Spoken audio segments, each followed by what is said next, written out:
우리가 지난주에 기도에 대해서 제일 먼저 강론적으로 디모데에게 권하는 것을 보았습니다. 첫째로 권하노니 기도에 대해서 말하고 있음을 보았습니다. 구약시대 때는 제사장을 세워서 이제 제물을 드리고 그리고 제사장이 기도를 드렸습니다. 그 제사장이 크게 하는 일이 바로 백성을 대표해서 혹은 대신해서 기도를 드리고 또 제물을 드리는 그 일이었습니다. 이제 이 시대에는 우리가 기도를 하되 우리의 대제사장이신 예수 그리스도께서 이제는 우리를 중보하심으로 그 기도를 예수의 이름으로 드리게 됩니다. 그래하여 오늘은 바로 5절의 말씀에 보면 중보자도 한 분이시다. 이 기도는 구약시대 때의 어떤 제사장의 그러한 중재 그리고 이제 예수님께서 다 이루셔서 친히 중보하시는 그래서 오늘 말씀이 이렇게 연결이 되는 것을 볼 수가 있습니다. 기도는 삼위일체 하나님께 드리는 것입니다. 성부, 성자, 성령, 삼위일체 하나님. 이 삼위일체 하나님은 꼭 성자의 그러한 중보를 통하여 피조물과 또 사람과 교통하시고 계시하시고 창조하시고 구원하십니다. 언제든 하나님은 외계와 교통하시거나 또 외계와 어떤 행사하실 때 일을 이루실 때 성자 중보자를 통하여서 이루십니다. 예수 그리스도의 그러한 중보가 없이는 예배도 없고 헌신도 없고 또한 기도도 있을 수가 없습니다. 이 중보자가 우리를 위하여 1차적으로 다 이루셔서 이제 우리가 기도할 그러한 자격을 갖게 하십니다. 예수님이 다 이루셨으므로 그것에 힘입어 우리가 자녀의 영을 이제 영의 임재로 우리가 기도합니다. 이 중보자는 우리를 위하여 다 이루시고 먼저 우리의 신분을 주십니다. 그리고 이 중보자는 이제 신분을 가진 우리가 기도할 때 그냥 우리의 기도로 두시지 않고 지금도 그 신분을 가진 백성이 그 중보자의 이름으로 기도하게 하십니다. 그래하여 예수 그리스도는 두 가지 우리에게 신분을 주시고 그 신분을 가진 우리가 이제 아빠 아버지라 부르는 기도도 예수의 이름으로 하게 하시는 것입니다. 그러므로 이제 다 이루신 예수 그리스도의 중보는 친히 우리를 구원하시고 그리고 구원받은 백성이 하나님께 기도하게 하는 그 두 가지의 모든 일을 이 중보자 예수 그리스도께서 행하심을 알 수가 있습니다. 무엇보다도 이러한 구원은 하나님의 보내신 자를 아는 것입니다. 그 하나님의 보내신 자가 진리입니다. 오늘 4절의 말씀에 보면 모든 사람이 구원을 받으며 진리를 아는데 이르기를 원하시느니라. 이 두 구절은 대꾸되어 있습니다. 구원을 받는 것이 진리를 아는 것, 또 진리를 아는 것이 구원을 받는 것, 이것을 함께 생각하면 됩니다. 요한복음 17장 30절에 하나님의 보내신 자를 아는 것이 영생이다. 그 하나님의 보내신 자가 또 누굽니까? 예수 그리스도. 예수 그리스도는 단순히 전달자가 아니십니다. 예수 그리스도는 단순히 기도하시는 분이 아닙니다. 예수 그리스도는 의를 다 이루시고 우리를 의롭게 하시고 기도하게 하시고 그리고 예수 그리스도는 우리에게 전달해서 알게 하시는 것이 아니라 친히 진리십니다. 예수 그리스도께서 친히 진리십니다. 그래서 진리를 안다는 것은 그리스도를 아는 것입니다. 그리스도를 안다는 것이 곧 그리스도를 믿는 것이요. 그리하여 구원에 이르는 것입니다. 오늘 모든 사람이 구원을 받으며 진리를 아는 데 이르기를 원하신다. 이 말씀이 또 곡해되어서 모든 사람이라고 하니까 보편적인 구원 아니냐, 누구든지 구원받지 않느냐, 이렇게 이 구절을 오해하는 경우가 있습니다. 그러나 그렇지 않습니다. 모든 사람이라는 것은 하나님이 구원의 진리에 이르게 한 모든 사람, 하나님은 모든 것을 정하시고 뜻 가운데 이루시기 때문에 어떤 조건으로 결과를 보는 것이 아니라 결과 가운데 조건을 이루심으로 항상 그렇게 우리가 말씀을 받습니다. 그래서 모든 사람이 구원을 받으며 라고 했을 때 사실 모든 사람의 방점이 지키는 것이 아니라 구원을 받고 진리를 아는 자가, 그 모든 자가, 이렇게 돼야 됩니다. 그 모든 자가.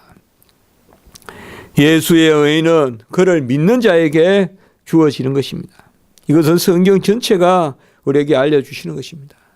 믿음이 없이는 하나님을 기쁘시게 할 수가 없고, 또 믿음이 없이는 구원을 얻을 자 없고, 그런데 이 믿음은 아무에게나 주시는 것이 아니라 구원받은 자에게 은혜의 선물로 주시는 것입니다.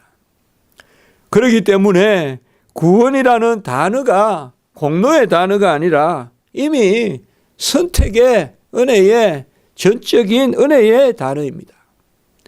이 구원을 공로로 이룬다면 모든 사람이 그 구원의 후보자가 되겠죠. 모든 사람이 열심히 하면 되겠죠.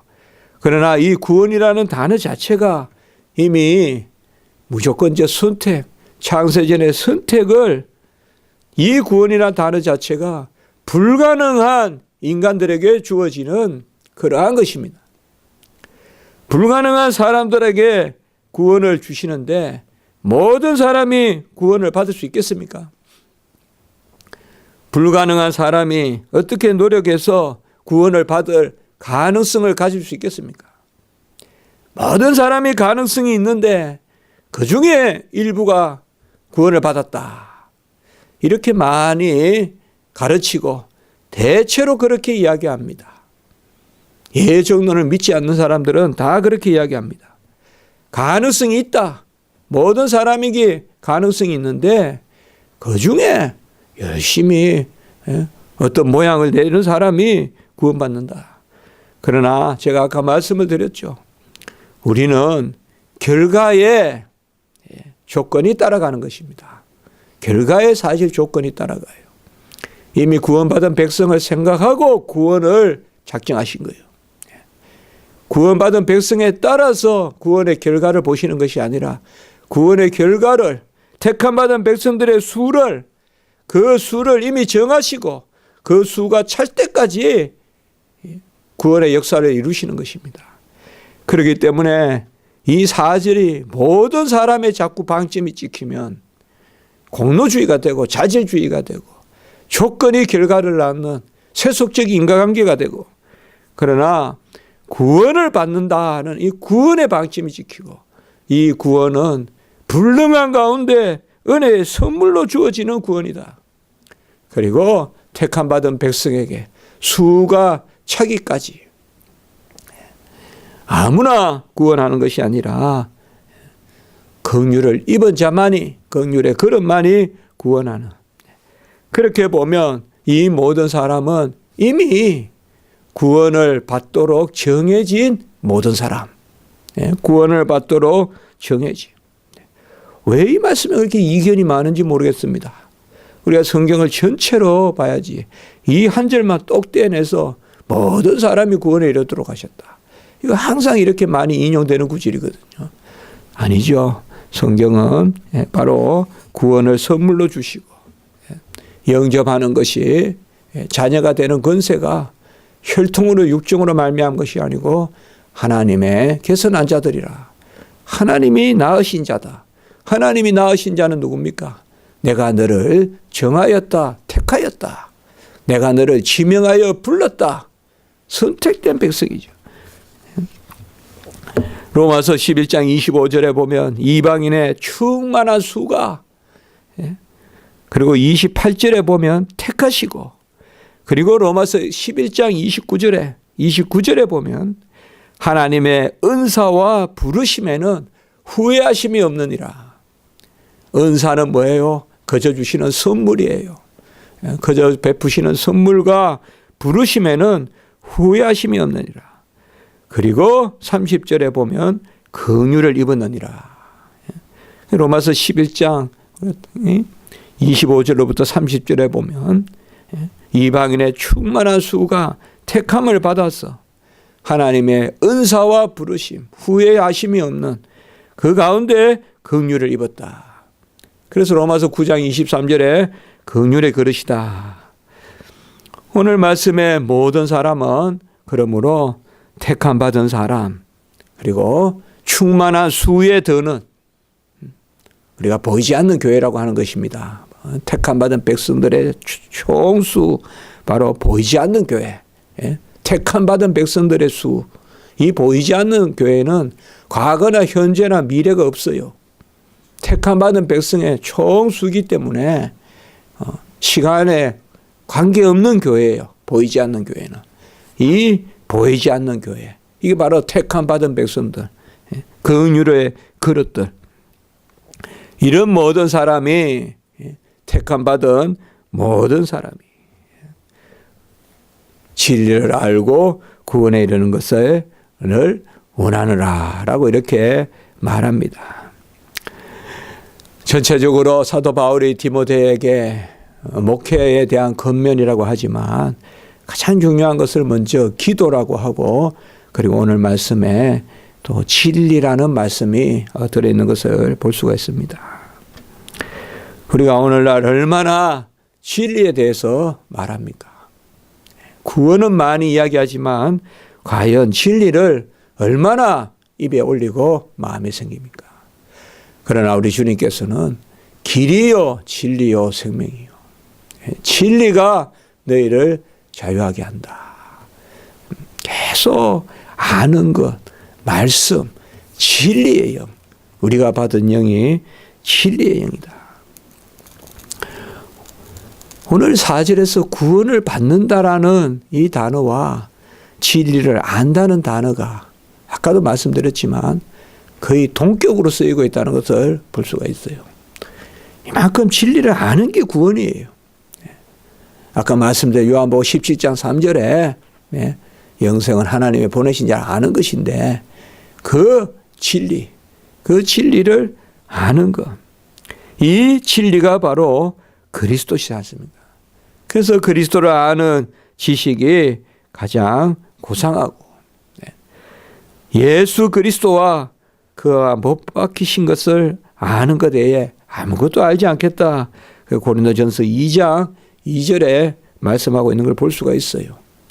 예수 그리스도와 그가 십자가에 못 박히신 것, 예수 그리스도 그분이 누구신가, 예수 그리스도를 알고, 그리고 그가 십자가에 못 박히신 것, 그가 무엇을 행하셨는가를 알고.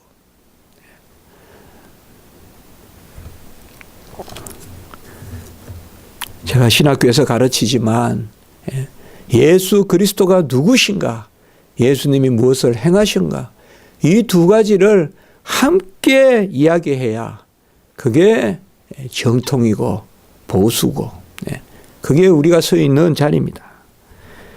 그러나 오늘날에는 예수님이 누구신가라는 것은 크게 관심 갖지 않고, 그가 하나님의 아들이시오 사람의 아들이시오, 하나님의 아들로 사람의 아들이 되셔 하나님의 아들이시자 사람의 아들로서 우리를 구원하시고 지금도 그렇게 계시고 그렇게 오실 것이라고, 그것에 대해서는 아무도 생각하지 않습니다.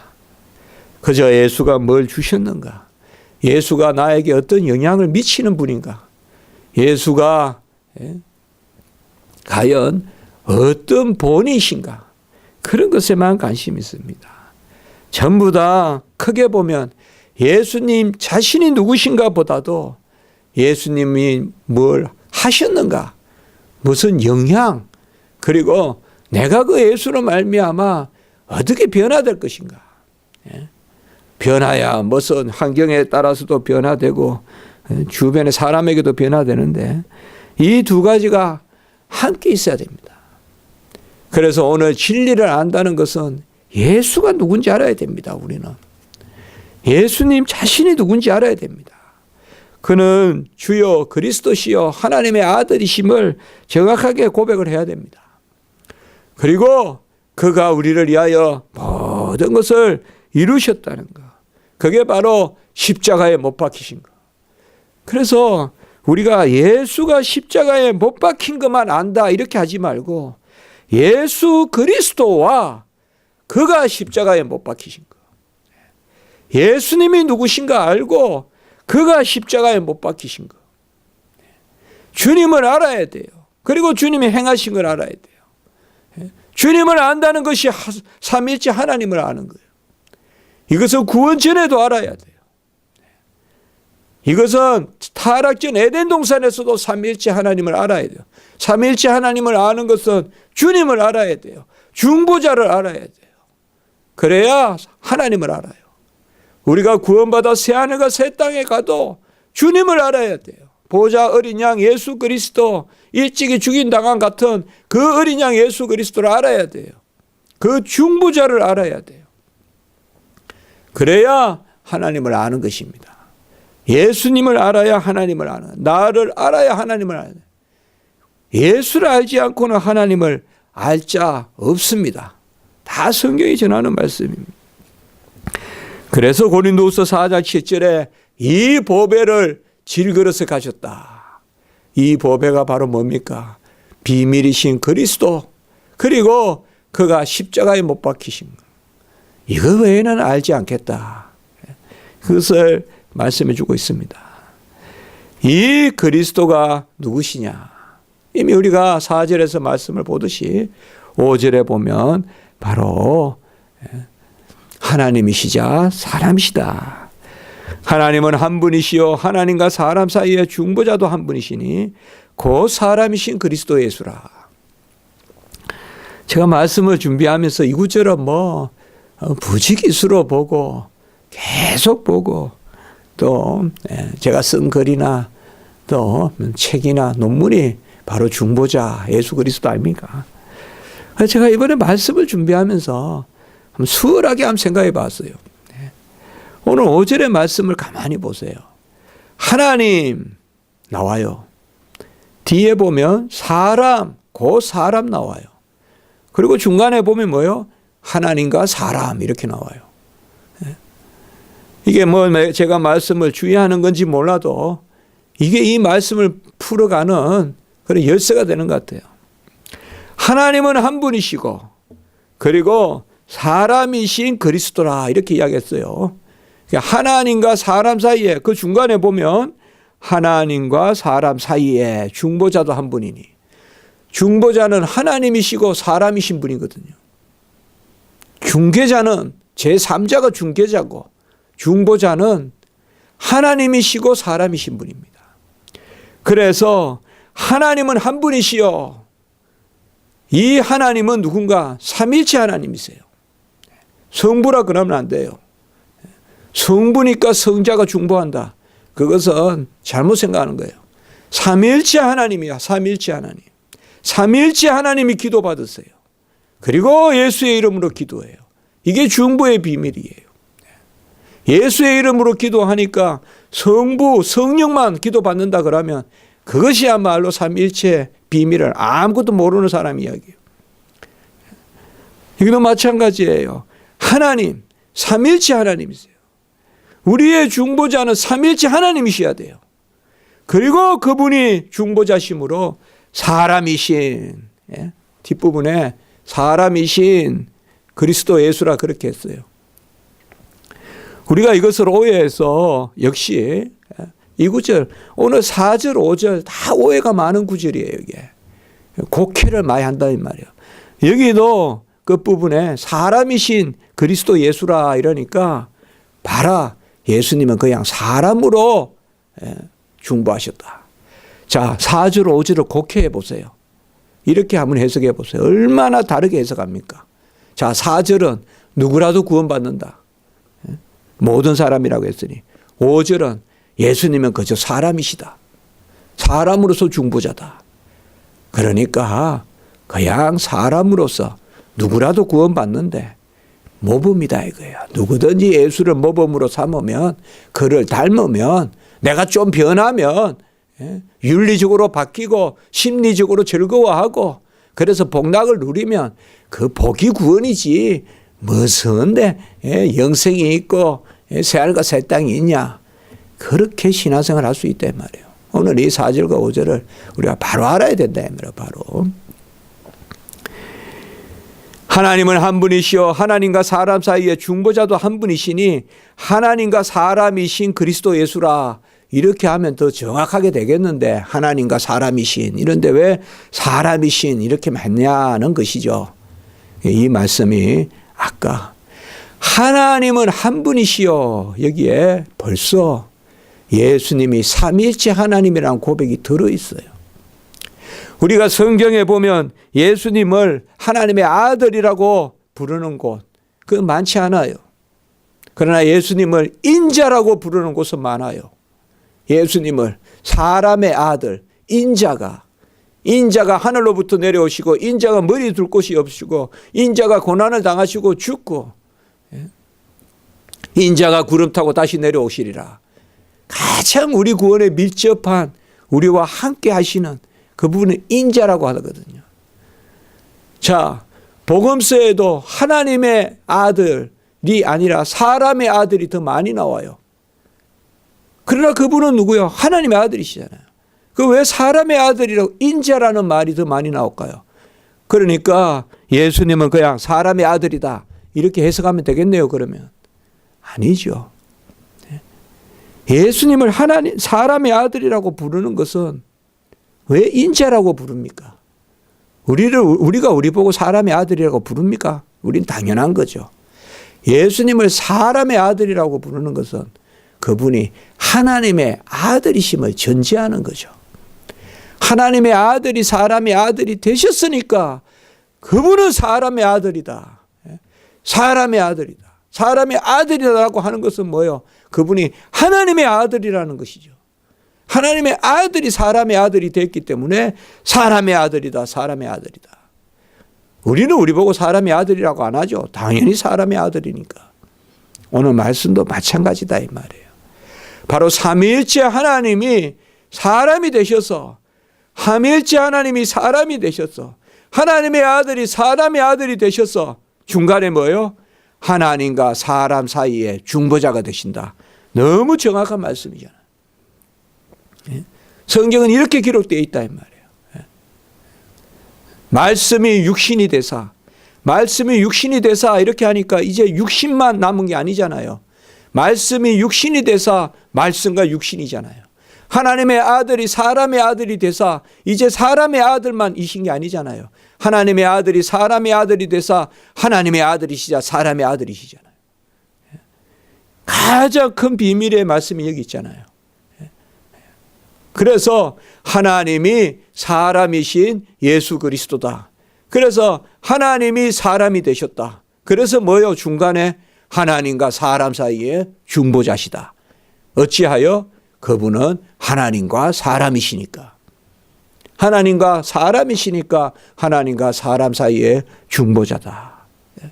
조금만 우리가 성경을 생각해 보면 왜 예수님을 인자라고 불렀던가? 아마 지금 우리가 바라보는 이 말씀이 정답일 거예요. 이 5절에 대해서. 어디에도 우리가 이렇게 푸는 건 못 봤지만 이게 정답이에요. 항상 성경은 이렇게 기록되어 있단 말이에요. 그래서 하나님의 아들이 사람의 아들이 되셨다. 이러니까 이제 사람의 아들로만 생각하시면 안 된다. 하나님의 아들이 사람의 아들이 되셔서 하나님의 아들이시자 사람의 아들이시다. 그는 근본 하나님의 본체시나 하나님과 동등됨을 취할 것으로 여기지 아니하시고 그는 근본 하나님의 본체시나 그는 근본 하나님이시나 이제 하나님이 아니신 게 아니고 오히려 자기를 비어 종의 형체를 가지사 이게 사람이 되셨다는 거잖아요. 그렇다고 해서 사람이 되셨다고 해서 이제 하나님이 아니신 게 아니라 영원한 하나님, 그분이 하나님으로서 사람이시다. 그래서 하나님이시자 사람이신, 참 하나님이자 참 사람이신 신인 두 본성 양성의 중보자시다. 그 신인 양성의 중보자를 오늘 말씀하고 있다 이 말이에요. 가장 잘 표현한 것이고 가장 복음서와 맞게 표현한 것이고 그렇죠.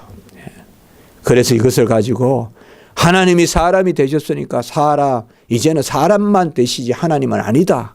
이제는 하나님 아니다. 그것은 인자가라고 예수님이 하시니까 사람의 아들 하니까 예수님은 하나님의 아들 아니시다라고 하는 것과 뭐가 다르겠습니까?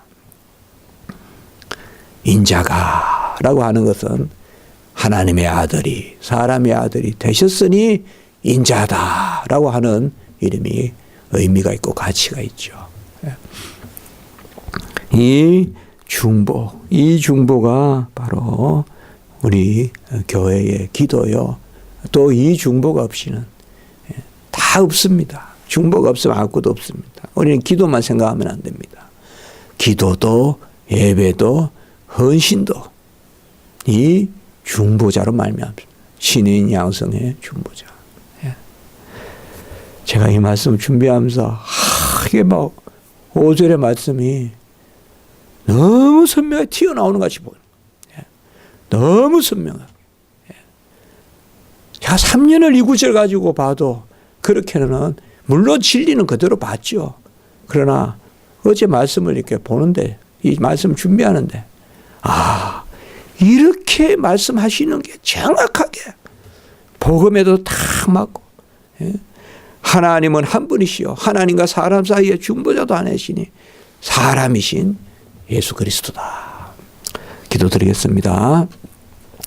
거룩하고 자비로우신 하나님 아버지, 유일하신 예수 그리스도, 주 그리스도 예수, 우리의 중보자로 아버지여 이 땅에 오셔 다 이루시고 그 진리를 알게 하시고 우리가 이제 아버지여 예수의 이름에 의지하여 기도하고 또 아버지 헌신하고 예배드리고 예수의 이름에 의지하여 머리이신 그 예수께 자라가서 언제나 구원을 이루는 그 은혜를 주심을 감사를 드립니다.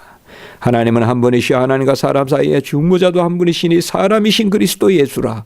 이 말씀이 우리 안에 아버지여 인치 있게 하시고 이 중보자 예수 그리스도를 믿음으로 나가는 저희들 되게 하시옵소서. 오늘 한날 예배 가운데 은혜를 베풀어 주시옵소서. 우리 성도님들 걸음걸음 인도하시옵소서. 주여 이 십자가지기 교회를 하나님의 장중에 붙드시고 몸된 교회 머리신 그리스도의 그 은혜로 우리 모든 아버지여 교회에 아버지의 임재가 있게 하시고 오직 영광이 충만한 우리 십자가지기 교회 또 오늘 한날 예배 발걸음 되게 하시옵소서. 주 예수 그리스도 이름으로 감사하며 기도드리옵나이다. 아멘.